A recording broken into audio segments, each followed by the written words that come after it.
Hey everyone, this is Nitro. For the very first video on the faction overviews, I wanted to talk about the hybrid faction of Empire, Strategist, and Dark. Because this faction is actually probably the best and easiest one to do if you start right from the beginning.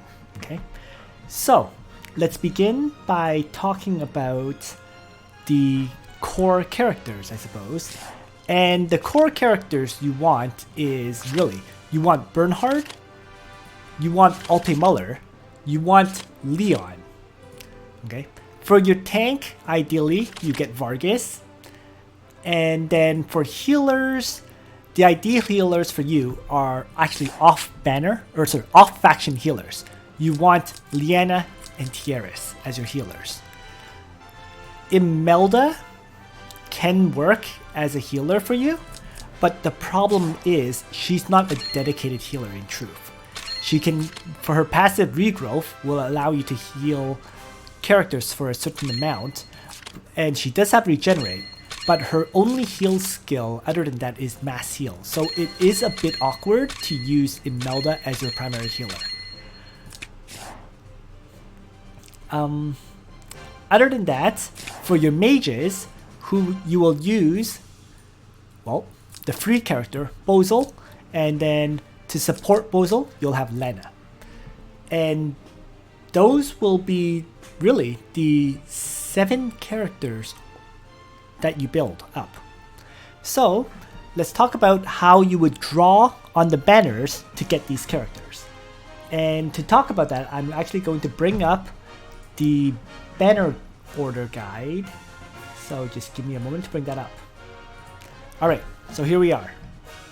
So the reason why Empire Strategist Dark works very well if you start the game right when, well, the first banners appear is because at the beginning, the first banner is Leon and Bernhardt. So you're absolutely going to draw on this banner, and your goal is to get both of these characters right away, Leon and Bernhardt. By having those two, you already have 2 of the core SSRs that you need. Okay, you're going to skip this banner, Elwyn and Cherie, because you're guaranteed to get a Cherie, and you don't truly need Elwyn with the way you play. Next, on banner 2, you do want to draw on this banner, and the goal is to get Lena. If you get Ledin, it's a nice bonus, but you actually don't need Ledin. On the other banner, at this time, there will be Bozel and Lena. And you actually do, if at all possible, want to get Lena. This is a bit of a gamble here with regards to this second banner. But if possible, if you get Lena, things become much easier for you. So you're going to end up drawing on both these banners. So really, the main goal is, ideally, you would reroll with the goal of getting both of these characters in, let's say, less than 50 draws. That way you can save up a lot of Trinity vouchers and crystals in preparation for those next 2 banners, where you'll draw with the intent of getting Lena and Lena. Getting a few duplicates of Bozel would not be, it would be acceptable. You know, it's not ideal, but if you get some duplicate Bozel, that's fine, because you're going to use Bozel as a mage anyways. And if you get duplicates, you won't have to grind shards of Bozel. That's pretty much what it means. So, if you can manage to get Leon Bernhardt, Lena, and have Lena as well, you're pretty much set at this point to play the Empire Strategist Dark faction. Especially if with all these draws, you get at least 1 copy of Vargas, who is your tank, right? So, because with this setup, you're now basically rock solid. You have your faction buffer, you have your DPS, you have your healer, and you have 2 mages to support you. And you also have your tank, of course. Now, for the banner set 3, you can basically skip these. If you started on basically day 1, you'll have a free Dieharte, and Tiaris you can wait to get later, since you already have a healer in Lena. As for Alte Muller and Luna, while tempting to draw on this, I personally recommend skipping it as well, because you can get both of these heroes in the future in focus banners. Next one would be Angelina and Shafaniel, and I once again recommend skipping this one, simply because Angelina and Shafaniel, you're not playing Princess faction, and you can get these characters in the future. So after this banner, there will now come the focus banners. And what focus banners are is there's 3 characters in any focus banner. And the first SSR you pull on these banners is guaranteed to be one of the featured SSRs you have not pulled previously. If you have every featured SSR, then you can potentially pull anything on the first SSR. But what that means is, this banner basically means that you already have Leon. So if you pull on this banner, you will get either Ledin or Elwyn, guaranteed. So you'll definitely want to pull on that because, you know, it can always help to have Ledin and Elwyn for the future, especially for Eternal Temples. And then on the other side, if you already have Lana, you will be guaranteed to get Luna or Tiaris.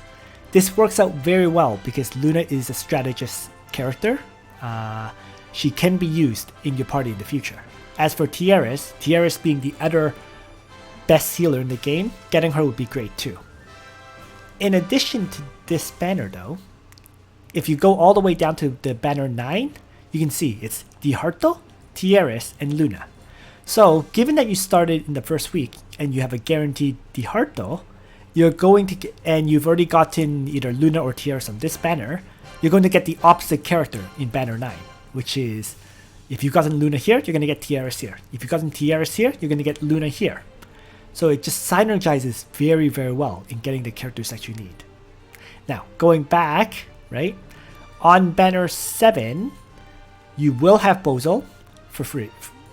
You will have Bernhardt from the first banner. So on this focus banner, you're guaranteed to get Ulte Muller. In addition, on this other focus banner, Angelina, Liena, Cherie, if you decide to draw on it, depending on the amount of vouchers you have, you will get a guaranteed Angelina. So filling up your collection very rapidly this way. And then finally, once again, on this banner, this focus banner, Shafaniel, Bozel, Lena, if you draw on it, you will get a guaranteed Shafaniel, which pretty much finishes off the princess characters as well, for the matter. Now, this banner you actually don't need to draw on, because Shafaniel does appear in focus banners in the future too. For example, right here, you can see there's a Shafaniel, Angelina, Cherie banner. If you got an Angelina here, you can get Shafaniel here. Going back, so Zerida Juggler. Zerida is a very nice character to get, but once again, because these are not focus banners, it's always a gamble, right? However, if you draw on this banner, and let's say you get Juggler, it means in the future, you can get a guaranteed Zerida here. Because once again, you have Dieharte from starting in the first week, you got Juggler from this banner, and then so you can get a guaranteed Zerida. So basically by playing carefully on these focus banners and getting the core characters right in the first 4 banners, you can pretty much get everyone you need for the future banners. But that pretty much covers the basic strategy of getting the characters that you need right here. Most of your core characters will come in really the first 7 banner sections. And then once you have those, after that it's just drawing for all the additional SSRs at your leisure. So at this point, let's jump back into the game and talk about your characters that you use. So, in general, you're going to level up 6 to 8 characters. And I think I already mentioned this, but for your core party playing as Strategist, Empire, and Dark, the characters you'll use is Bernhardt and Ulte Muller, who will be faction buffers, as well as useful characters. Your main DPS that you bring for every fight will be Leon. Your healer will be Liana. You may also level up Tiaris in the future when you get her, but early on you're more likely to get access to Liana, so Tiaris will be leveled up in the future, but not early on. Your tank will be Vargas. Now, as a quick note, me personally, I ended up using Ledin as my tank. So I originally meant to go for the Empire Strategist Dark strategy, but I ended up picking up Ledin off of the Ledin Liana banner, and I actually did not get any copies of Vargas. So I ended up using Ledin as my primary tank, and I don't regret it at all. It worked out very well for me, as Ledin is ultimately the best tank in the game, while Vargas is a close second. It also worked synergized very well simply because Ledin can faction buff himself, right? If Ledin was not able to do that, then you would have issues with this strategy, but since Ledin can faction buff himself, everything is okay. Continuing on, for your mages, once again, it'll be Lana and Bozel. And so these 7 characters, really, will let you clear everything in the game. Literally everything. You might want to actually add, once your Sophia hits level 55, or once your character level, I should say, hits level 54, 55, you can add Sophia to the mix.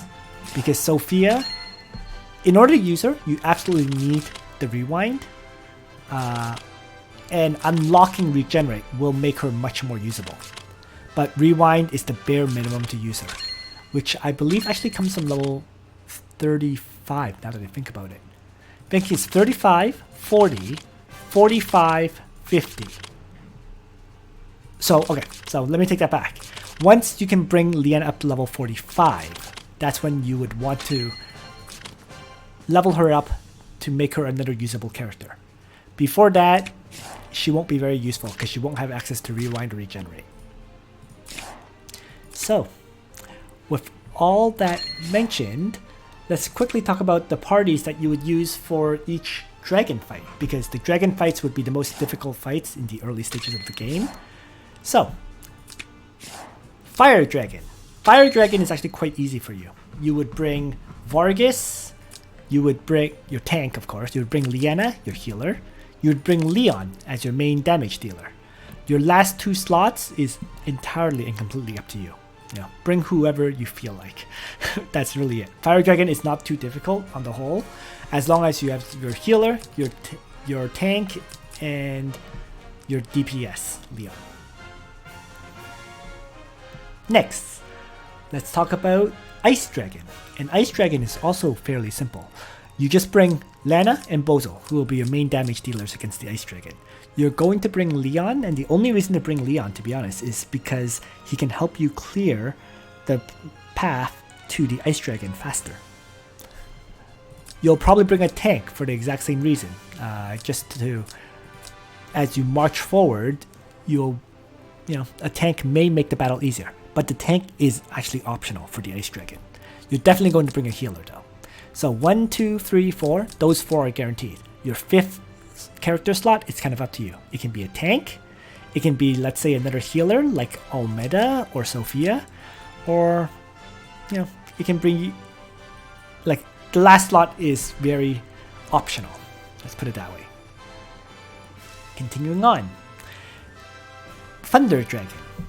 Now, Thunder Dragon is very interesting because the Thunder Dragon is the one that you need to remove buffs from. So, as Empire Strategist Dark, what you normally do is you bring Bernhardt with the Hegemony skill, which can dispel one enemy buff. You'll also bring Vargas, because Vargas, with his double class mastery, he actually gets access to Battle Cry, which can also dispel a buff. So between Bernhardt and Vargas, you can dispel the 2 buffs that the Thunder Dragon can add to himself.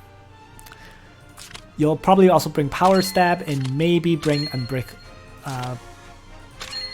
So it'll be Battle Cry, Power Stab, and probably you'll bring his guard skill, Unbreakable Guardian. so that he can help protect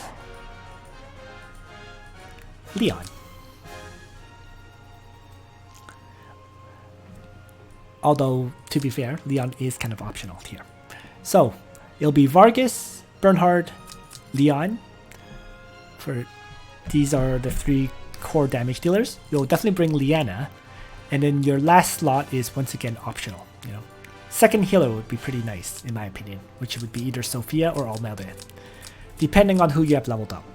I would generally say Sophia, if you can, but otherwise, Almeda is fine too.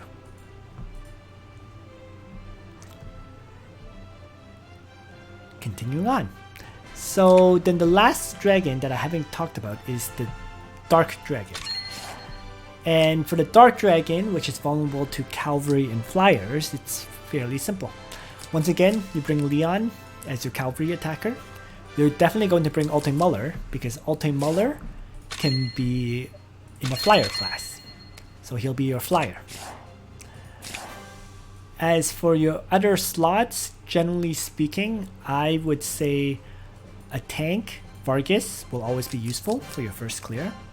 And then you'll probably bring your healers. So once again, Liana is basically a must bring. And then the other healer slot is up to you. It could be, once again, Sophia, Almeda, whoever you have leveled up, once again. So, those would be the party you would use to clear all of the Goddess Trial Dragons. And then for Timeless Trial, which can frequently be difficult as well, once again, you'll be mixing and matching as needed. You know, Bozel with Earthquake is incredibly useful in general for all of these Timeless Trials. Right? Tank is always a must, so that would be Vargas.